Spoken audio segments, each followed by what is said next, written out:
I am here to discuss the so-called flying saucers.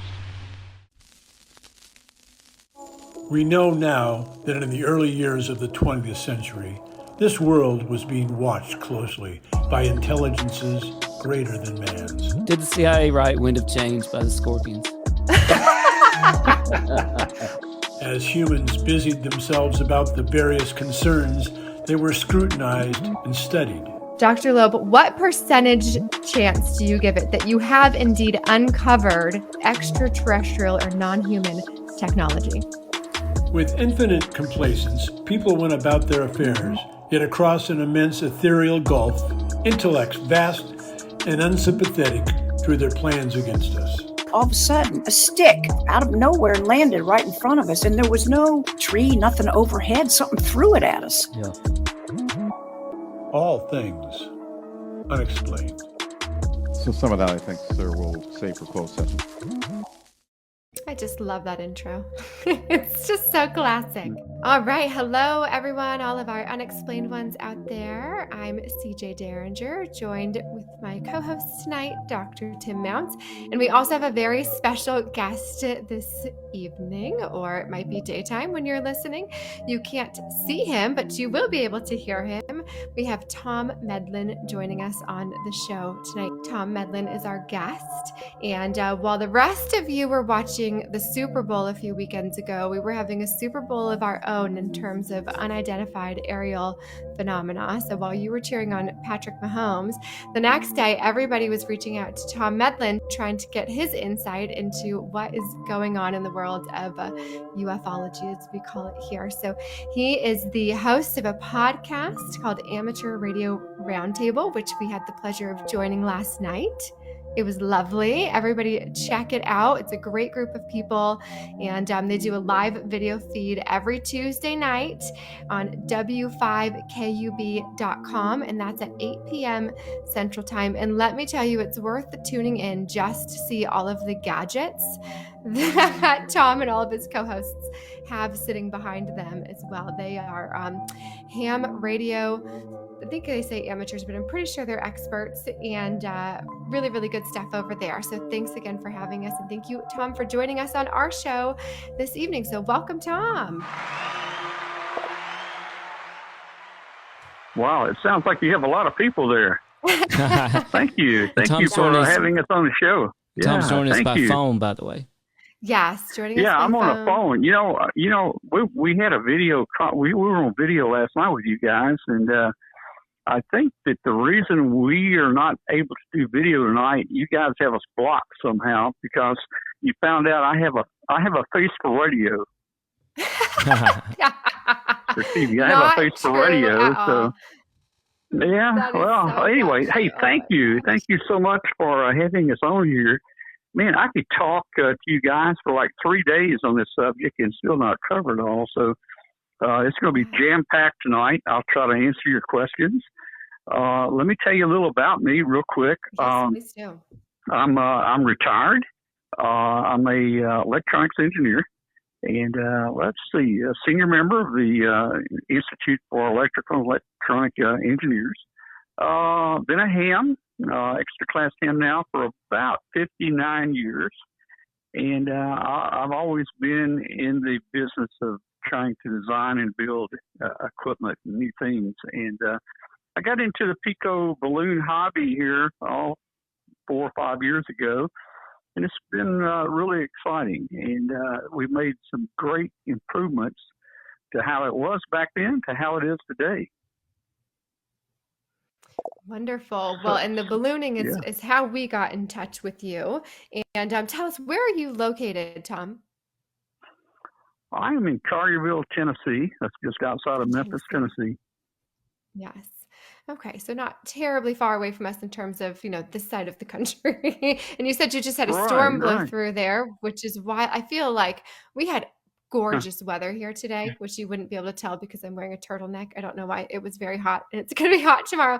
But most of the country is like under snow warnings and blizzard warnings, right? I mean, people are getting pounded with with snow today, which is crazy. But we are certainly glad that you are here to join us. And we have so many things we want to cover. We definitely want to go into your podcast a little bit more. And then we've got some technical questions about these balloons that you have been building, as well as some listener questions and comments. So those of you that are joining us, if you have questions, please do type them in. We might not get to them right away, but we do have a section dedicated at the end of the show where we want to dive into some of your questions, because you probably have lots of things that we haven't even thought of before. And just a little teaser for what Tom is going to get into. We've done lots of podcasts in the past few weeks about these balloons that have been shot down by F-22s. It started with the Chinese spy balloon, as we've been calling it. And then after that, there were 3 more that were shot down. And it came out that one of the balloons was actually potentially belonging to a Northern Illinois hobbyist club. They call themselves the Bottlecap Balloon Brigade, if I'm not mistaken. And Tom, you built something that was part in that balloon, correct? That was eventually shot down. After talking with them more, I realized they did not fly one of the little tractors that we make. They actually had a different one that they built up. But we know the people. We've worked with them and tried to help them get on their feet. It's a little difficult when you try to send a balloon around the world. The first balloon usually doesn't make it, and the second usually doesn't make it, and you got to keep fine-tuning things, and you'll eventually make it. 3 years ago, you had to try 10 times before you get one around the world. Now, we can just about guarantee it will go around the world the first time. I mean, we've got it so fine-tuned.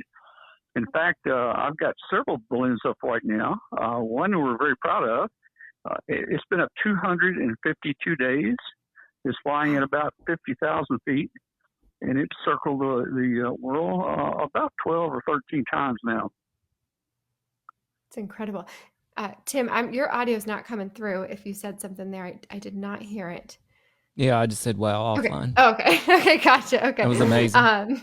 Yes, that is amazing. So Tom's he's been doing his podcast for 10 years, and we'll chat with you about that. But you are having a little bit of your 15 minutes of fame, because lots of people have been trying to contact you recently to get your insight on these balloons. In fact, you mentioned last night on your show that CNN had reached out to you, and BBC and several others. And so we are honored to have you here with us tonight on All Things Unexplained. Thank you for giving us your time and joining us here this evening.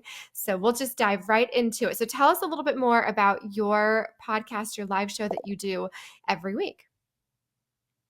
Well, it's mainly about ham radio or shortwave listening and electronics. We started off 6 years ago, or maybe more, just as a shortwave listener. And a lot of people are shortwave listeners today, where you can take a little simple radio and you can listen to Radio Moscow or Havana, Cuba, or anywhere in the world. And that was really interesting, and I think that's what got us involved in ham radio. We got a license. And it's been a great hobby ever since. I've been active the entire 59 years. Back in the olden days, we used to build all of our equipment. Nowadays, you just buy it, There's been a lot of improvements over 60 years. So very briefly, for those of us, me, that have no idea what ham radio is, because I know Tim is very obsessed. What is ham radio? Well, ham radio is actually, it's a hobby, but we're also experimenters, and we're licensed by the Federal Communications Commission. A lot of people confuse ham radio with CB radio. Ham radio is kind of like CB radio on steroids. On CB radio, you're limited to 5 watts. You're really not supposed to talk more than, 12 miles or something like that, if it will go that far. Ham radio, we can run upwards to 2,000 watts. We're licensed. We've got a tremendous amount of bandwidth of different ham radio bands that we can operate on. We can talk around the world. We can pick the band that's working for that part of the world at any given part of the day. Ham radio operators can operate TV. We can send TV pictures back and forth to each other. We have a lot of digital modes. We have sideband. We have AM. We've got Morse code. Now, Morse code is not a requirement anymore for ham radio to get your license, but a lot of us still do it. So, I operate what we call CW or Morse code. And, you know, so just flying these balloons, we actually build this little micro transmitter. It's about the size of a postage stamp. We put it on this little balloon. This balloon is 32 inches in diameter, very small. And with some calculations and a certain amount of gas measured to the 10th of a gram, and knowing the volume of the balloon and the weight of everything, we can actually place that balloon at a specific altitude, and it will fly there. It will float at that altitude. So if we set it at 49,000 feet, it will fly at 49,000 feet around the world. This is not a weather balloon, and a weather balloon will not work. Weather balloons are latex. They're made to go up high and stretch and pop and come down within a couple hours. We go for the long haul, 252 days, and I hope we have 250 days more. That's phenomenal. Are you collecting data with these balloons? Well, the main thing that our balloons send back, and we have public. And let me just give out my website, because if you go to my website to w5kub.com, and if you'll click on balloon in the top menu, you will see a lot of our balloons on that page. You will also see maps of where these balloons are right now, and you can actually see them travel. And you can see some videos of us launching the balloons, building the balloons, gassing them up, and so forth. So there's a lot of information on that website, w5kub.com. Click on balloon, and you'll see more about pico balloons. As I mentioned, we're licensed by the Federal Communications Commission. We have been working with NOAA. You asked what type data we get. Typically, for just our hobby, we just like to track them. We get things like latitude, longitude that plots on a Google map. We get things like the voltage of the solar panels. We get the altitude. We can get the speed. And we can even see a prediction on there where these balloons are probably going to go over the next 80 hours. So that's typically what we do. Now, NOAA is, you probably have seen their hurricane models on TV. You know, when a hurricane is coming up the coast and you turn the news on, you see all the little dotted lines. There are several different ones. Those are different models. You know, some of them stay together, some of them kind of veer off. Yeah. We get the same model. We get the same model from NOAA for our balloon flights. So we can tell where these balloons are going to go. Yeah, we can tell where they're going to go. And so that's a pretty neat thing. And NOAA is also collecting this data, what little bit of data we have now, and we can improve the data and probably add a few more things. But NOAA is collecting this data and using it to improve their prediction models. So NOAA is involved with us to some degree, and so I feel like we're helping people. So it's scientific. It's a hobby. It's a great thing for like STEM. Your science, technology, and electronics, math, your STEM programs in school, where kids build this, they watch it. And, you just think about it. I mean, I have flown over countries where I didn't even remember studying or where they were. And you really learn geography, as it goes over countries. You learn, you watch it on the maps. Oh, I'm over the city in this country, and, so forth as it travels. So, you learn a lot about the jet streams. If we get up in the right jet stream, we can fly 150 miles an hour. Or typically some of the slower speeds might be 10 miles an hour. But you can see the weather, jet streams. You look at, and there are websites out there that help us to see the weather at different altitudes. It shows us where the jet streams are and so forth, and we match that up to where we are. And it brings science together. It brings weather together. It brings geography in. It brings electronic skills in. It just brings a whole lot of things in. Yeah. Well, that was a sales pitch enough for me to go figure out how to send a balloon up and do it with my kids. That's a great idea. Now, do you guys reach and out to NOAA? yeah. Do you reach out to Do we NOAA what? and connect with them, or do they, like, how does NOAA get connected with your specific balloons? Well, they have known about us. I'm not sure how they found out about us, but Okay. there are more people than just me, in the hobby, and a lot of there's other people that have actually had contact with them, and there's been this arrangement or this helping hand, to each other. So. Yeah, we're helping them, and again, the tracking of our balloons is on public websites. And if you look at my page, you'll see the public websites there where you can see where these balloons. And there may be at any given time 50 or 60 of these ham radio pico balloons floating around the world. And that doesn't even take into account weather balloons. There are 900 locations that launch 2 times a day. Weather balloons. So there's 1,800 weather balloons put in the air every day. Whoa. And now I'm talking a lot of balloons up in the air. 1,800 weather balloons a day by the National Weather Service. We probably have 50 or 60 balloons up, And then, hey, think of this. Think of birthdays. 365 million people in the U.S. Yes. Everybody has a birthday. You divide that by 365 days. And there's 1 million birthdays per day. Wow. And I can tell you, if 10% of those are kids, they're going to let a balloon go. So 1%. I saw it happen just the other 1%. weekend. Yeah, 1% of a million is 100,000. No, 10%. 10% of a million is 100,000 balloons.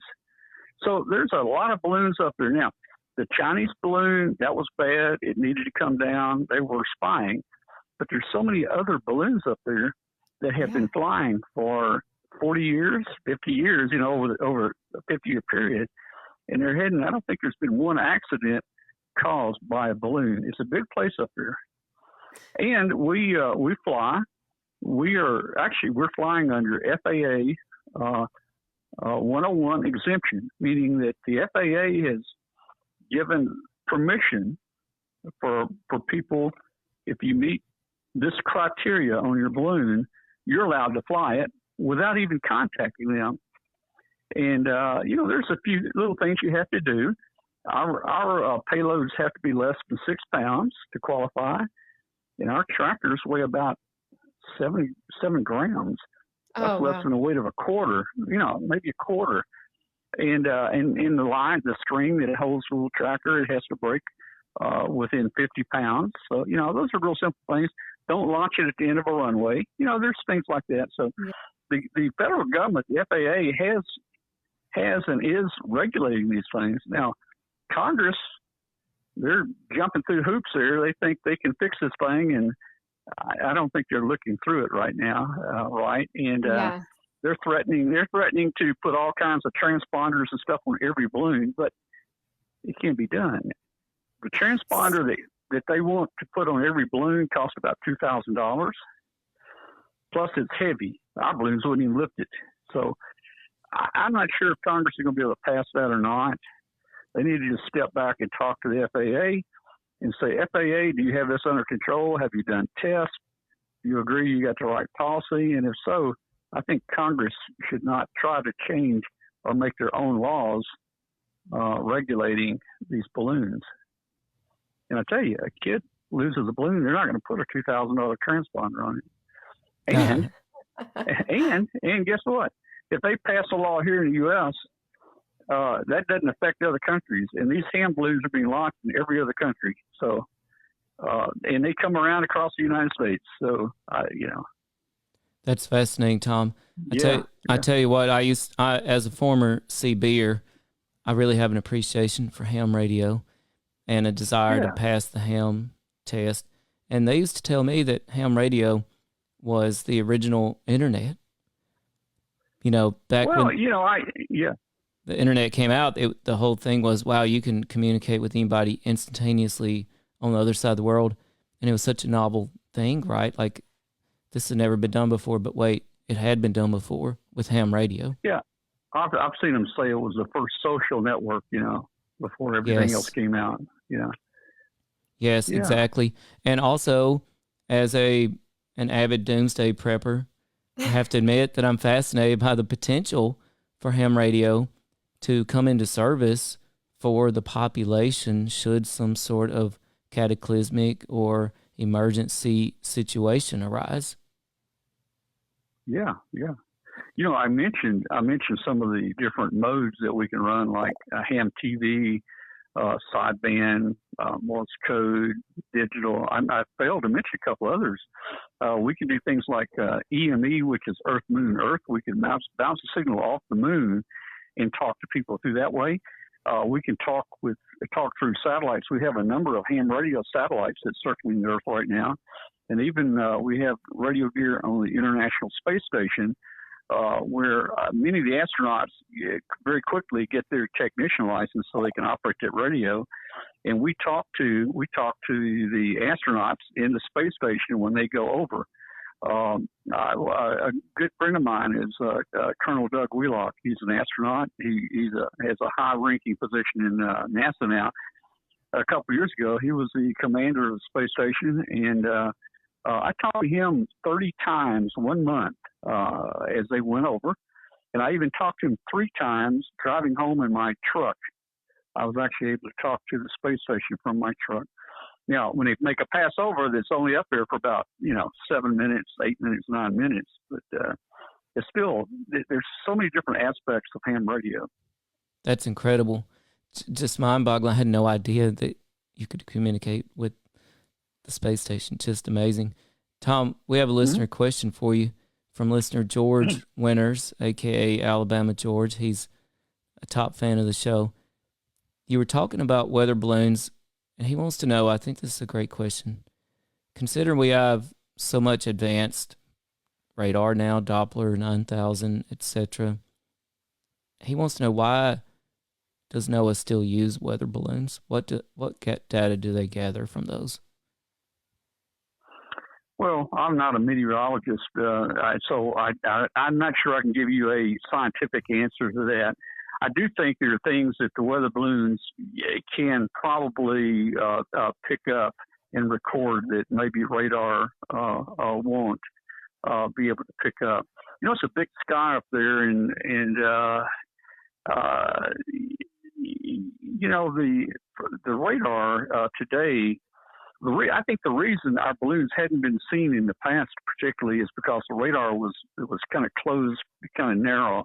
And after they saw the big balloon, they said, let's see what else is up there. And they opened the aperture up on their radar, and then they started seeing everything like a bird, which is too much to look at. Let me talk a little about the weather part of this. We just had a ham friend take a couple of our balloons down, and he went to Antarctica. He got a grant, a scientific grant, to go down to Antarctica to the German Niemeyer station in Antarctica, and he launched about 11 pico balloons from Antarctica. And the study basically was to see how or what type data we might could get from these little pico balloons that, maybe cost, $40, $50 and stay up for days and days and days at a time. How would that compare with launching a big, expensive balloon with helium and, expensive equipment hanging below it and so forth? So a study is going on right now to see what we can do to help maybe reduce some of those weather balloons. I can't tell you all the differences it might seem, but I'm sure there are many differences that sensors in a balloon might could pick up that maybe the weather radar would not. That's right. And George, it's my understanding that NOAA uses the weather balloons also to help them in forecasting future weather.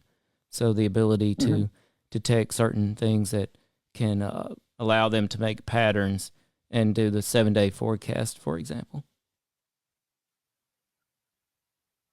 Now that I know how many weather balloons go up every day, it makes more sense that every time there's some sort of UFO, people are like, it's a weather balloon. Well, sounds like there's a lot of them out there. So maybe it is. There's a lot Well, out you had there. mentioned a few, yeah. You've mentioned a few really important key details that I want to circle back around to. We have been, again, tracking this balloon situation for a couple of weeks now. And since Tim is so passionate about it, and trust me, I fear even doing this right now, but I'm going to have him give us just a brief, and Tim, I mean brief synopsis. People can tune into our other podcasts to get the whole dish, but a brief synopsis of what has been going on with the balloons so we can circle back to Tom's details about the size of the ones that he launches, the weight, the FAA regulations, etc. Well, sure, just really brief. And of course, we feel like our listeners kind of know about this already, but we had the spy balloon, right? Went over Alaska, Canada, across the continental United States. They say crossed a lot of sensitive military sites. We finally shot it down off the coast of the Carolinas, right? Then over Super Bowl weekend. And by the way, now we're all in arms in an uproar over balloons, and UFOs. And then Super Bowl weekend, right? The most unprecedented, once in a lifetime situation starts happening. We start getting notices that our military is shooting down UFOs. Mind-blowing. Not since 1947. Roswell, New Mexico has headlines like that come out. And literally then in 1947, the headlines were flying saucer shot down. Next day, headlines were, whoops, it was a balloon. So it's really funny how history has repeated itself now, all these years, decades later, 2023. And it started with a UFO over Alaska being shot down over Dead Horse or near Dead Horse, Alaska. And apparently out, landed onto some frozen ocean. And I can't wait to circle back with Tom later on that because he said so many key details there, which, as far as I know, has not been in the public knowledge with this situation. Okay, the official search for that UFO that was taken down over Alaska, abandoned. Can't find any of the debris. The weather's and the terrain's too difficult. Search is abandoned. Next, we had a UFO taken down over, I believe Canada was next. Okay, there have been no details about that. And by the way, I believe they said that the Alaska balloon was, let's see here, that it was car-sized originally, is what they said. And I'll circle back with this with Tom later. And then over Canada, shot down. No further information on it. And then we shot down one over Lake Huron. It was described as smaller than the spy balloon. How could it not be? Because that thing was big as 3 school buses. It was octagon-shaped with strings hanging off of it. So that search has been abandoned as well for the UFOs shot down over Lake Huron.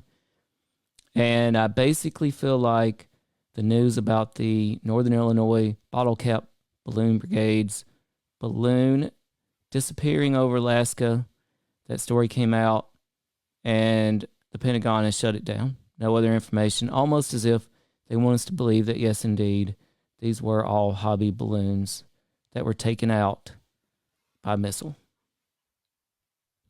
So let's dive into that, because our F-22s shot down things with very expensive missiles, and we were left to believe that nobody knew at the end of the day what it was. So Tom, dive in a little bit here to this one that was shot down over Alaska and how it connects to this North Illinois Bottlecap balloon brigade.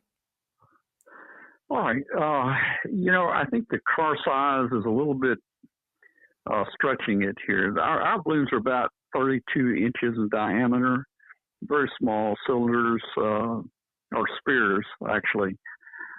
There are some pico balloons out there that are more spherical shaped. They may be 8 feet long and maybe a couple feet in diameter, look more like a cigar, but not many of those are flying. But, the military or spokesman says they can't find it. The one I'm referring to the Yukon, they say, we're not going to claim it was a party balloon or a hobby balloon until we find it. Well, they're never going to find it, and I can tell you why. And if we were on video tonight, I was going to show you one of the balloons here. It is made, the material is so thin, we have to be very careful handling it, or it'll get a hole in it. It's 1 mil thick. That's 1/1000th of an inch thick. And the little tracker that we built, and the one flying was a little bit larger, but the tracker we built, again, is postage stamp size. Now, when that rocket exploded up there, it probably vaporized that little balloon. I mean, there's no pieces of that balloon's going to be found. And probably, even if the tracker didn't break apart, you're never going to find a little 1-inch square thing down on the ground somewhere, out in the middle of the water or the snow or something, And so why do we think that it's there? Well, as I said on the show last night, I'm 98% sure it was this ham radio balloon. And, maybe 2% it could have been an alien. I don't know. But I think it was a ham balloon. And the reason was where we were tracking it. And the last track we got, it was on the west coast of Alaska. And it got dark. And see, our pico balloons don't transmit during the dark because they're solar power only. Oh. But they continue on. And when the sun comes up the next day, it starts plotting again. So we can see, where it is. And the NOAA prediction for that flight put it across Alaska and right exactly in the Yukon, right here between the two little cities where the military says they shot down, this unidentified object. And we never heard from it again. So, now it's not unusual for a balloon to just go down by itself or for some reason stop talking, but it's very, very much of a coincidence that it was right in the same area when the missile went off and we hadn't heard from it anymore, Right. Do you happen to know how long that balloon had been in the air? I think the balloon had been up about 60-something days. Okay. I think it had been around the world about 6 times. So, I really feel sorry for the kids up there that launched the thing. I mean, this could have got many more revolutions around the Earth, and it was shot down on the 6th trip. It was doing so good. I know, but what a bummer. great story. I know. Yeah. And, we're talking to Tom Medlin, host of the Amateur Radio podcast. Amateur Radio Roundtable podcast. You can check that out at w5kub.com. New episodes every Tuesday. And, wow, I'm just not sure what that says. And I'm not sure that inspires much confidence in our intelligence community, right? That we can literally log on to Tom's website and see where all their balloons are. And here we have our Pentagon and our military potentially blasting down a balloon over Alaska, over our airspace. And by the way, here's what I took away from Tom's analysis of the percent odds that it was the balloon versus alien. And my takeaway is, so he's saying there's a chance that it was aliens. I'll take those odds. But Tom, I've only seen scarce pictures, and it's too bad we couldn't get you on video tonight because you had some pictures and things for us. But we weren't really sure what these balloons exactly looked like. We kind of had to guess. But can I ask you, what color and shape are the pico balloons generally? Yeah, the one I was going to show you tonight, which we're starting to fly more and more, it's actually clear. It's very clear. You almost can't see it. So now the one that they also make one that's aluminum color or silver color, the 32-inch that's silver. That's what was flying on the one over the Yukon that came down that we're missing. Now, that silver probably gives a much better radar target than our clear ones. I think our clear balloons are pretty stealth, and probably radar is just not going to pick those up. And the tracker's so small. Again, I mean, it's smaller than a hummingbird. I mean, it's small. I was in the Air Force, but it's been a long time since I was in, so they don't listen to me anymore. But I was a little surprised when they said we shot this thing down, but we don't know what it was. That was just a real surprise to me. Usually you don't shoot things down if you don't know what they were, you know. No, that's right. I've wondered the exact same thing. And so that one was silver. We've seen the clear ones. Tom, do you ever use any sort of odd shapes like octagons?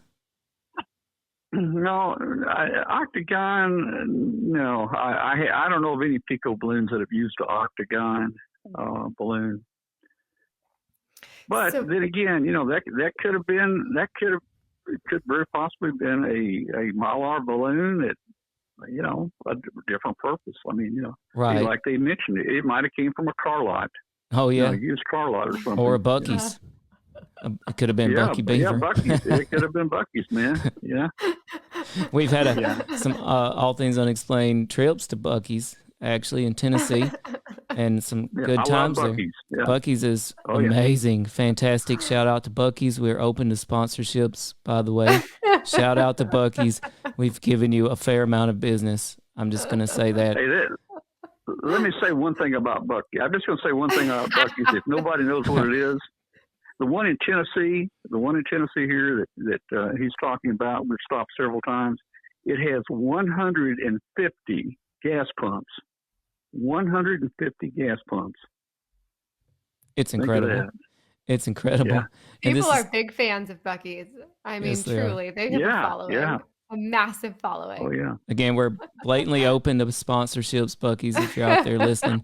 And, you know, Tom, I tell you what, I really appreciate what you're doing with the ham radios and the pico balloons and its benefit to young people and to the STEM, to the science, technology, engineering, and mathematics aspects of it. It's getting young folks and grown-ups alike off their screens and actually involved in something constructive and educational. It has a wonderful purpose and a wonderful mission. It also gets young folks and grown-ups alike interacting with each other and socializing, which these days is just priceless and invaluable. And I hope everybody will check out your podcast and your website, and also check out ham radio and check out pico balloons as a hobby. But I appreciate you, Tom, letting us dig into some of these details with you. And it's because in ufology, there's especially a tendency from the government and from the Pentagon to just deal the public general non-specifics. And at this show, we firmly believe the devil's in the details, right? Like we've had countless guests tell us, you know, it's about the data. We can only move forward in what the truth is of UFOs with valid data. And there's only one way to find that out. And so I really appreciate you letting us dig into these details with you. Well, you're very welcome, and we enjoyed being with you tonight. Yeah, we have a few listener questions that I would love to send your way. And this is fun because I think, you know, the idea of building balloons, like you said, with kids and what have you, would be great. So our listener, Jason Stifler, wants to know how difficult it is to build a balloon and how long does it usually take to build? Okay, well, we actually don't build the balloon itself. We finally found some after years of hunting. I need about 2 hours to explain the balloon, but I'm going to do it here in 30 seconds. I'm going to do it in about 30 seconds. The Mylar, we started flying these Mylar party balloons. Mylar it was the best material at the time because it wouldn't stretch.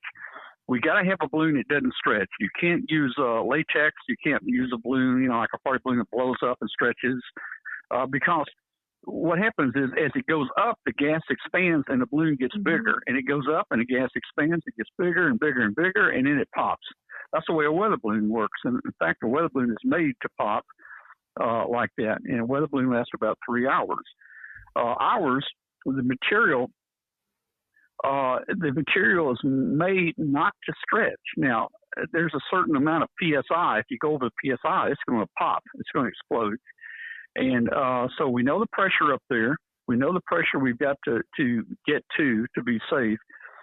We put a very measured amount of lift in the balloon. When the balloon leaves us here on the ground, it is almost empty because it's going to expand as it goes up. So this thing expands. It gets tight.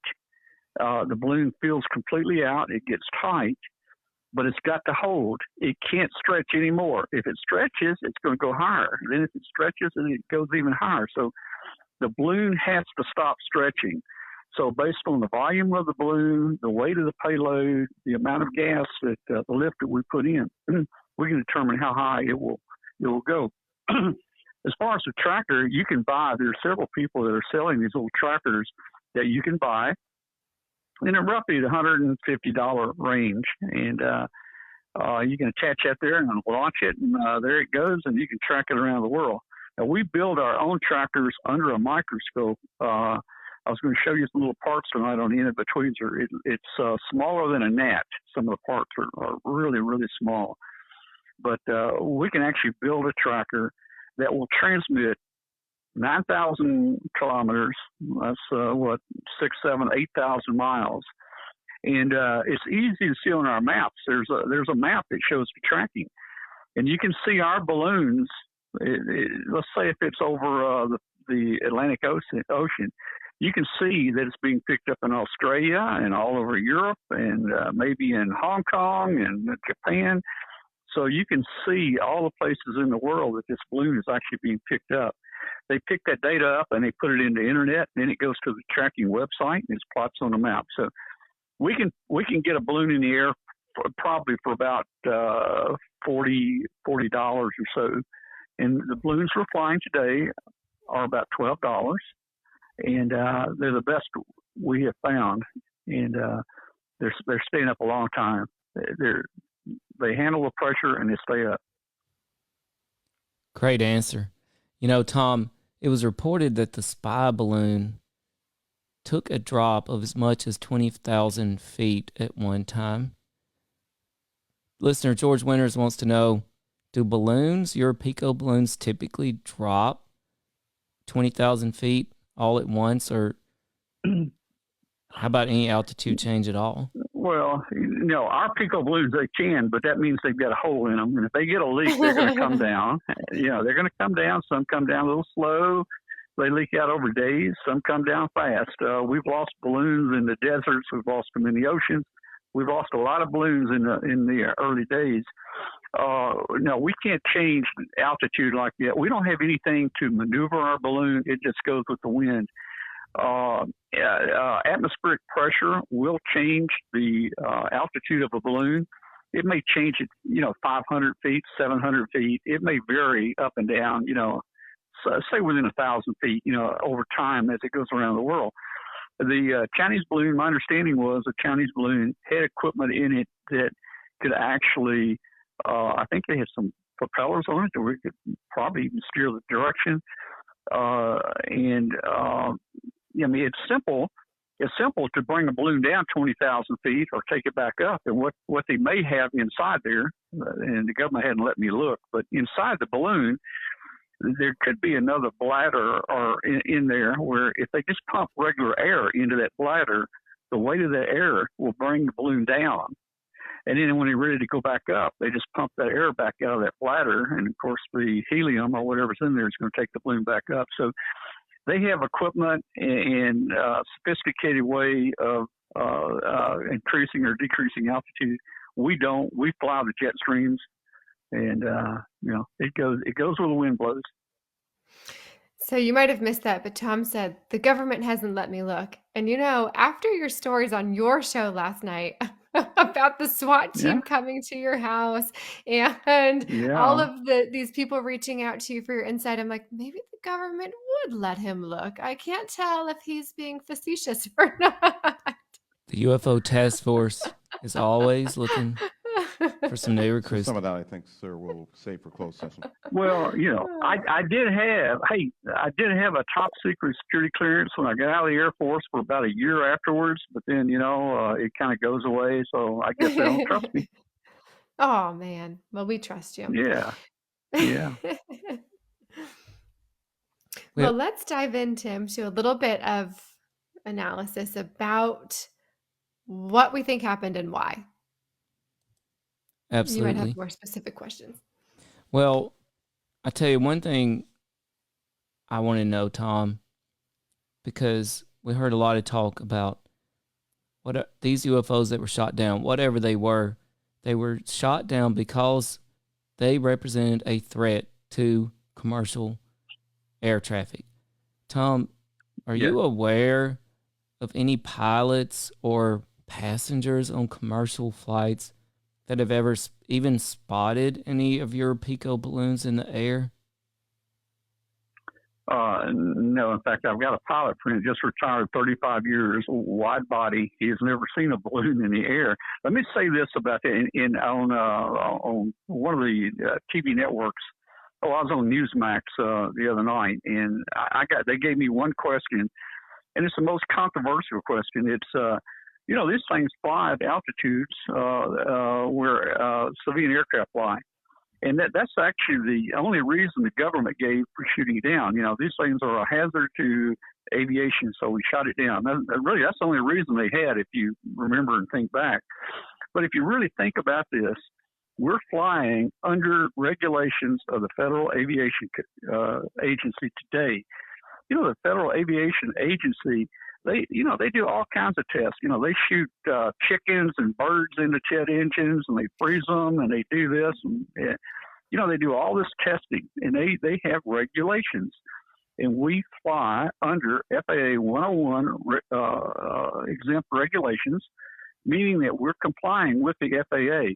And I think the FAA feels like that there is no danger to civilian aircraft. There are hundreds and hundreds of balloons up there, and typically you don't see them. I mean, I've flown probably for the last 30 years quite often. I've never seen a balloon in the air. That's a great point. Think of this. Take a cork and throw it out in the middle of the Pacific Ocean, and just think, hey, that's a balloon up in the sky. I mean, is the ship going to hit that cork? I don't know. I mean, if it did, it probably wouldn't hurt it, Right. That's a terrific example. I love that. Tom, do any of the pico balloons have lights on them? No. We have a very, very small power system up there, solar only. We don't have any power at night.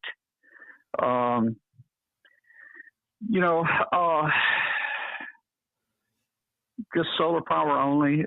There is a different balloon that we hams do fly, and that is the big weather balloon. But it has a completely different aspect here.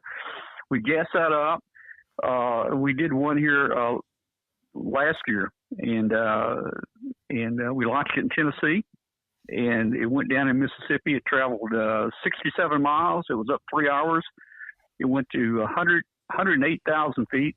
We had cameras on it, everything on it. But again, we tried to file a NOTAM, TAM with the FAA, and they really didn't want it. They said we really didn't need it because, again, we're under the level there that they require. But that was an interesting launch. We launched it. We knew exactly. There's plotting on the internet and programs that tell us that look at the wind speed and direction at different levels of altitude. And we knew exactly where that balloon was going to go. We went down to Mississippi. We beat it down there. We had breakfast, and we were waiting on it to come down. And it came down, and we recovered it. And that was a fun case. That's a big day. Oh, that's amazing. What part of Mississippi were you in? Smitty, our co-host, is missing, and I are both from Mississippi. Well, it's just northern Mississippi up here. The Olive Branch, south of Olive Branch. Down that way, but we launched out in Somerville, Tennessee, and the plot I've got a presentation I did. The projected plot and the actual plot were almost exactly on top of each other. So it took it about an hour and a half. It took about an hour and a half to reach 108,000 feet, and it took about an hour and a half to fall after it popped.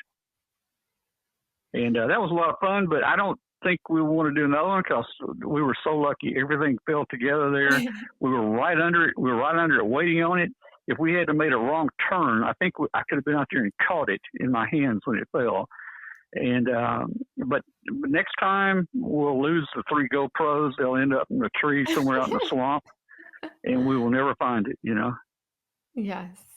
Right. Now, Tom, that's a good segue. What you mentioned about the technology on the balloons and no lights and such into my next question. So some of the pilots, it's been recorded, claimed that these objects interfered with their sensors.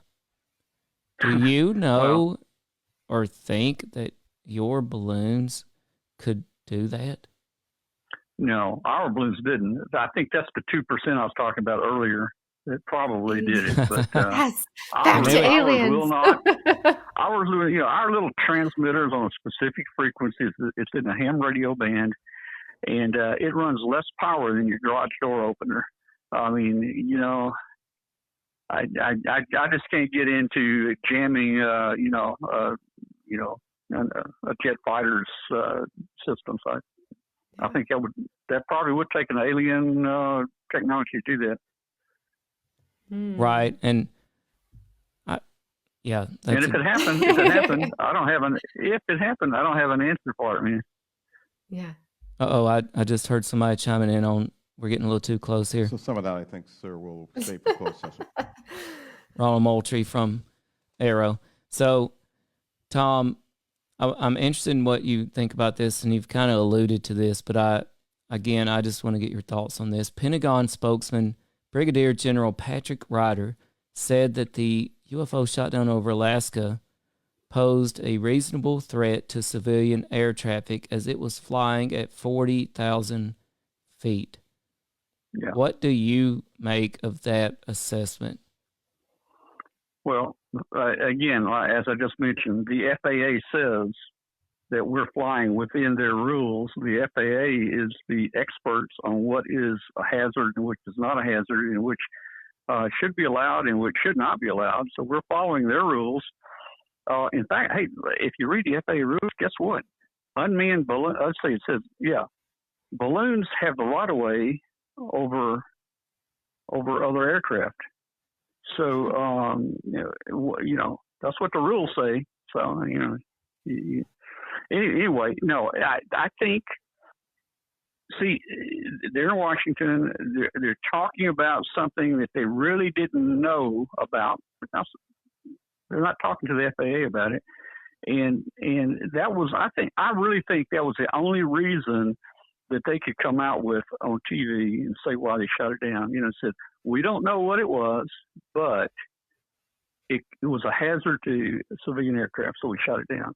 Well, if you shoot everything down as a hazard like that, if that is a hazard, you probably got 1,000 balloons in the sky you're gonna have to shoot down. So, Tim, did you have more specific questions, or can I dive into an analysis here? Well, just one more thing before we analyze, CJ, and that was a great answer, Tom, and we really appreciate you coming on the show. We're talking to Tom Medlin with the Amateur Radio Roundtable podcast, balloon expert, pico balloon, and ham radio expert. So I've read that these balloons, fly at such an altitude that basically, at least during the day, the visibility is impeccable because they're often above the clouds. And they said that the Alaskan UFO was shot down during daylight hours and that it was actually easier to spot. I just want to know, what do you make of the possibility that our F-22 pilots laid eyes on this Northern Illinois Bottlecap Balloon Brigade balloon and determined we've got to blast this thing down? I don't think the pilot probably made that decision. I think he was told to go up there and shoot it down. Whatever it is, shoot it down. I don't know. I mean, they're still saying they don't know what it was. Right. So. Yeah, right. And you know what? I was speaking to our military expert, Mr. J, this afternoon, and he gave a very similar answer because I posed that question to him. Mr. J, why would our pilots just, take down something that they plainly see as a hobby balloon? And he said, Tim, the way the military works, you just follow your orders, right? If they tell you run full speed ahead into that brick wall, you run full speed ahead into the brick wall and you don't ask questions. Yeah, I think the fact that we let the spy balloon go all the way across the United States, and they didn't shoot it down until the public started, revolting about our security. And then they felt like they had to do something. So they opened the radar up a little bit and they said, oh, my goodness, we're being attacked by, thousands of people out there. Man, we don't know what they are. Shoot it down. So I think they just got a little trigger happy, after that. And they wanted to, I don't think the guy that was flying the F-22 wanted a balloon painted, on the side of his airplane. Right below the cockpit. How they put the kills on there. I don't know if he's going to have a balloon on there or not. If maybe the big balloon might show up, but if he puts our little bitty balloon on there, it's going to look bad, man. Oh, I tell you what, it was all very H.G. Wells' War of the Worlds like. I mean, for a while there on social media. Yeah. I mean, there was some folks taken up in the bunkers. I mean, like unwrapping the MRIs. I mean, you name it. It was had a very War of the Worlds kind of feel to it. And Tom, you just sort of answered my question a bit there. But so for the sake of this show and tonight, we're going to assume that this was a balloon and that you are not a double agent that was put out into the media to make us all believe it was a balloon while really it was a UFO and you are trying to convince us otherwise. So again, we're going to just assume for this podcast that it was a balloon, given that it was within FAA, regulations, given that it did not pose a threat to our airspace as was claimed. What do you think the reason is that we spent the money that we spent sending this F-22 up there with a missile to shoot down these three UFOs? And do you think that the other two were also balloons? Well, I don't know. I don't know that we're missing one of those because none of the ham community has said it. They're probably afraid to talk about it, but they probably were some type of balloon. I don't think they were anything hostile or anything like that. So, just your standard Sidewinder is $399,000, and they launched four. They launched four of them to take three out. One of them went in the water up there in Wisconsin, and they missed. So, that's 1.2 million right there. And then your airplanes, they fly in pairs. They run anywhere from $50,000 to $80,000 per hour to fly. And then you've got the tanker that has to go around up there. It probably runs the same thing. So it was quite expensive to shoot down probably a $50 total package up there that was sent up by a 12-year-old, my gosh. Kids up there that were trying to do some STEM projects. Wow. And again, you just think, all right, they've got the public's attention. Everybody's watching. We were on pins and needles with this Chinese spy balloon. We've opened our radar up more. Yeah. We're seeing things. Yep. Shoot them down. Take them down. Yeah. And the government's never going to admit they shot this down because they've said multiple times, we don't know what it was, and until we can find it, we're not going to confirm that. And they've also called off their search, so they're not going to find it. Yeah.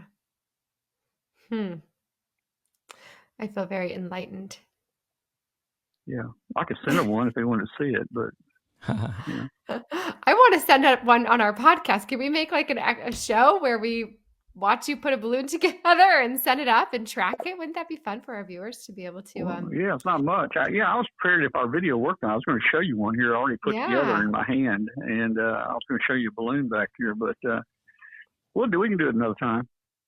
Yeah. Well, we do have a listener question for you, Tom, from Jason Stifler.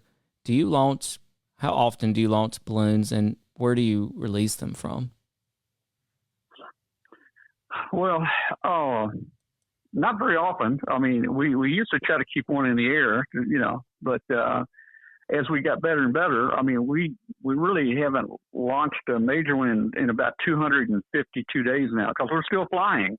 And we use our call letters. We use our call letters as the ID on the tracker, which reports to the Google map.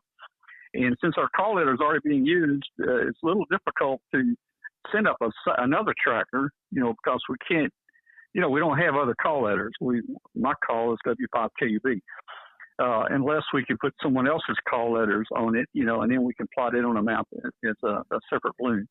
We did launch, 2 months ago, we did launch down in the Antarctica.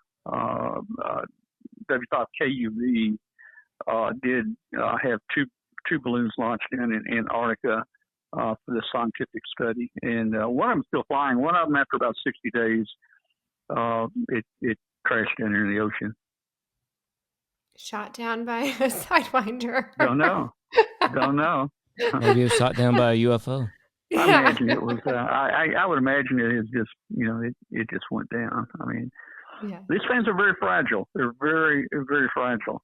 And if you hold it wrong with your hands, if you put your thumb on one of the solar cells, it'll actually snap. They're really thin glass. They're really thin glass. The antenna on here is just a little piece of wire that hangs down, and that wire is the size of a hair of on your head. It is so small, and we do that to hold the weight down. So, it's very, very fragile. So kids of a certain age would not do well with these balloons. 12 seems like the right age to start. Yeah. Well, they had adult supervision, to do this. So do my kids, and I assure you, they break everything in sight. Saying adult supervision here might be a stretch, but I try. All right. Well, Tim, any other specific questions that you brought to the show this evening? No, I think that's it for me and our listeners. And Tom, we can't thank you enough for coming on the show with us tonight. Yes. Well, you're very welcome. And maybe all this commotion is going to die off a little bit here. It seems like it is. We'll just have to. It always does. See what Congress. We'll just have to see what Congress does here. But we really appreciate you having us on the show tonight and getting our story out and getting what we know out. And guys, I'm no expert here. It's just part of the hobby. I'm pretty astute in this, but I don't consider myself an expert with it. Well, I think you have a lot more knowledge than the average public does. So we appreciate you sharing that with us. And for those of you that are just now tuning in, please do go check out Tom's podcast. He hosts the Amateur Radio Roundtable, and they do a live video version on Tuesday nights. You can find that at w5kub.com at 8 p.m. Central Time. Tim and I had the pleasure of joining for a little bit last night, and you've got quite the group of characters on your show, and they seem to all have really great knowledge about ham radio and about ballooning, and they were fun to chat with for a little bit there. So thank you for having us, and thank you for joining our show this evening. We would love to hear our listeners' theories on what's going on. Again, it probably will all start to die down and get swept under the rug, but that doesn't mean that there isn't something that we need to be digging into further. So if you have a theory that we didn't discuss tonight, please do send it our way on social media or to our email, and maybe we'll have another show to chat about it. Tom, any links that I have not mentioned that you would like to provide our listeners where they can find you? Well, we have a Facebook group that has about 14,000 members. It's for ham radio and shortwave listeners and electronic enthusiasts. If you fall into one of those categories, if you're interested in electronics or something, we'll let you join. And that's just the Facebook. It's just W5KUB. It's a Facebook group. Again, our website is w5kub.com. Let me just mention, if you got anybody out there, your preppers and people that have these shortwave radios down in your bunker, we are on shortwave on Thursdays. Our entire 2-hour show is also broadcast out of Monticello, Maine on WBCQ 7490 kilohertz from 5 p.m. to 7 p.m. every Thursday afternoon. You can hear Amateur Radio Roundtable, and we're carried just about on every podcast out there. Just search for Amateur Radio Roundtable, and you'll find our audio-only podcast of the show. And that's about it. All right. All good things. Well, Tim, thanks for making this all happen for us tonight and making the connection with Tom. And Tom, thanks so much for coming on the show. For those of you that are joining us live tonight, we appreciate you, and we appreciate our listeners wherever you may be listening. Some of you are in South Africa? Is that where we were just ranked super high? South Africa, and New Zealand, Ireland, Puerto Rico. We're popular. Look at us. Antarctica. Yeah, Antarctica. Yeah. So be sure to subscribe to our podcast, share us with your friends, send your favorite ones to your friends, and follow us on social media. Again, thanks for tuning in. We hope that you will, you'll have to do it, Tim. I can't remember. Where's Smitty? Well, I'm going to take us out by saying this. I want to remind everybody, hey, a lot of us believe that UFO disclosure is coming. It's on the way. This is just one step in disclosure. This is just one piece of the puzzle, and we can all take part in the solution to the UFO phenomenon. The skies, as we've been told, they're not classified, folks. Get off your screens, look up. You can collect data. We can all collect data.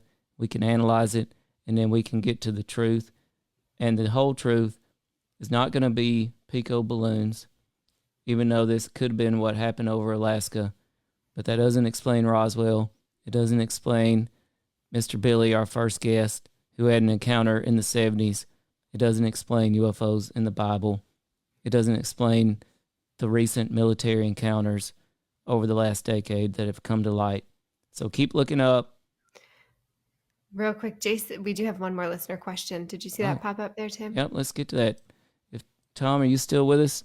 I'm still here. Jason Stifler wants to know, doesn't the government have access to the ham radios, and would they be able to identify the gadget that you had, but it was a balloon linked to a ham operator? That's a great question.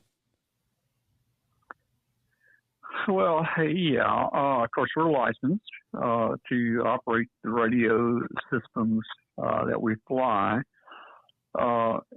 The map that plots our balloons is a public map. There's 3 or 4 different public maps that the government, anybody can see if they would just go there, and they would see where all of our balloons are, the altitude, the speed, the course, where they're going. They would see the call letters. They would know, they would know who it belongs to and so forth. So, that's out there. It's just that they don't know it. And just one last comment. I saw some pictures the other day where the Naval Academy has actually been sending up and playing with pico balloons for almost 10 years now. Well, that's the Naval Academy, So, we all just need to talk to each other and not overreact. Well, that is certainly something that we can all listen to, right? Advice for everyone. Yeah. Listen to one another and do not overreact. That's right. This was a lot of fun, CJ. Yes. Tom, thanks for joining us tonight. You're welcome. Stay unexplained, everybody. Good night, CJ. Good night. Good night, Mr. Tom. Thanks again. Good night.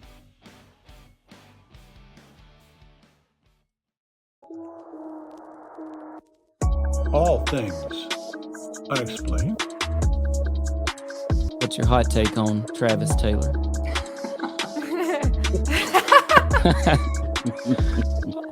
I've got an exclusive for you guys if you want it about the Alaska. We do. Okay. Dr. Taylor was revealed to be the chief scientist of the UAP task force with the Pentagon. So some of that, I think, sir, we'll save for closed session.